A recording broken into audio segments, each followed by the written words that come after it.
Here we go, here we go. Ain't put a video out in a while. This here video is going to be about the reefer units for them trailers. Been doing this a long time. I've hauled one carrier unit in all the years I've pulled a reefer unit. That was for a company. We was just moving it from one place to another. Unit didn't even run, or I never turned it on, rather.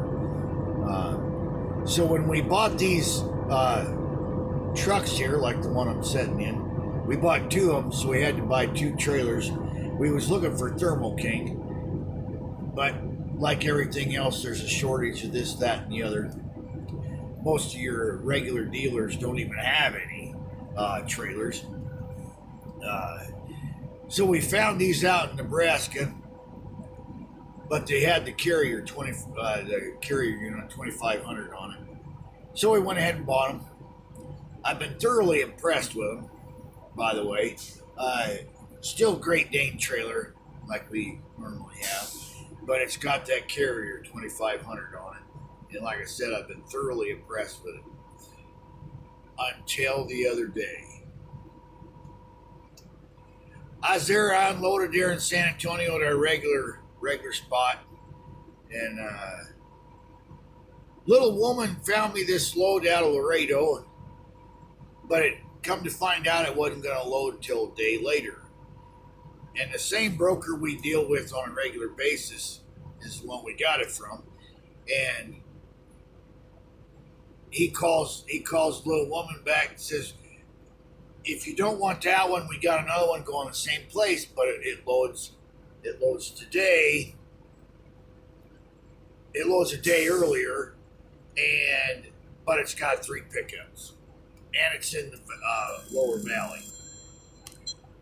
It's in the lower valley, and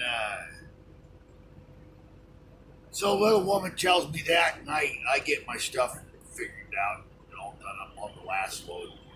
And I catch gears going down there. Well, I shut the reefer unit off when I realized I was done at that stop. And it's a produce load, so and it was pretty chilly out. You know, it's been in the 50s down here and 60s, so it ain't gonna take long to get that box down to temp. So I didn't bother turning it on. It's about a 4-hour drive down there to McAllen area.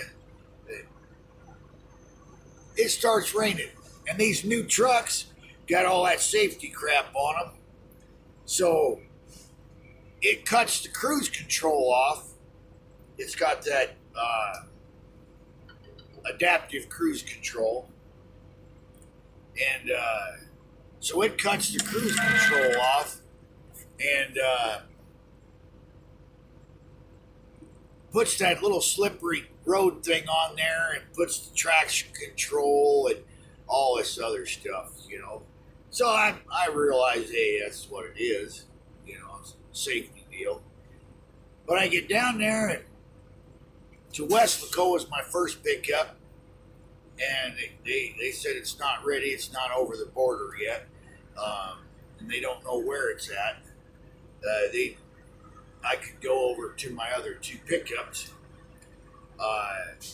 get them picked up and come back and get that one. It didn't matter because they was all going the same spot. So the order in which they went in the trailer doesn't matter because it's going the same place. So I said, fine. I went to my next one. It was actually in McAllen. And so I get over there and they told me, yeah, you go right in the door. Give me my door number. I go out and I turn it on, and the light on the corner of the trailer turns green, but all of a sudden it comes up codes on there. The unit shut down and give about 9 different sensors. I'm like, what the hell? But like I said, the light on the corner of the trailer is green. So I knew there was something shady about it. So The wife, she calls around, a little woman, she calls around, finds a shop. It's over there closer to Edinburgh, like going up towards Edinburgh, right off 83 and 281. And he's she described everything to him, and he goes, "Well, you might as well just open up the doors and everything because it's what you're describing is it got wet." What? These things are made to be outside. And I was talking with this other guy. He was there loading. He was from McAllen. He was going to North Carolina, and I noticed he had a Thermo King, or a carrier. So I walked over there. His was a little older than mine, but it was still a carrier. And he said, "I never run into that problem." He goes, "But I've heard of it." He goes, "Those sensors and sometimes the box itself." He said, "Because you got so many of them going on," he goes, "it's most likely water got in that box." So, sure enough. And I opened the box up, my side box, and I forgot to take the tools out of my regular truck and put it in this one here. So he loaned me a screwdriver. It was a nut driver slash screw. You can take that out. That little screwdriver he had wouldn't do it, so I took my blower and I stuck there. Was like a little gap right there. I stuck it in there and just kept blowing in there. Finally, that damn thing, it started doing different stuff. Finally, it started up and it dried out in there and it was just fine. But this 2500, it pulls down a lot quicker and faster than that SB210 I got. But if I can figure a way to get that box sealed up so that water ain't getting in there, then these 2500s are a lot better unit. But all night that night, plus all day yesterday, I was just all worried that the damn unit was going to start shutting off and all this other stuff, because they ain't used to it. But anybody else has had that problem? Go ahead and leave me a comment to what you did to fix it. It would be deeply, deeply appreciated. I'm going to leave it at that. Little woman's been trying to call me.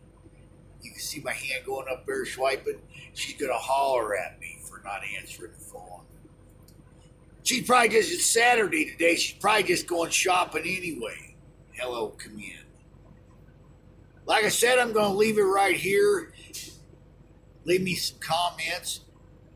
If you had that problem, let me know how you fixed it. It'd be deeply appreciated. You guys have a good day. Keep the shiny side up. Keep her between the lines. And as usual, like, share, and subscribe. Subscribe, by God.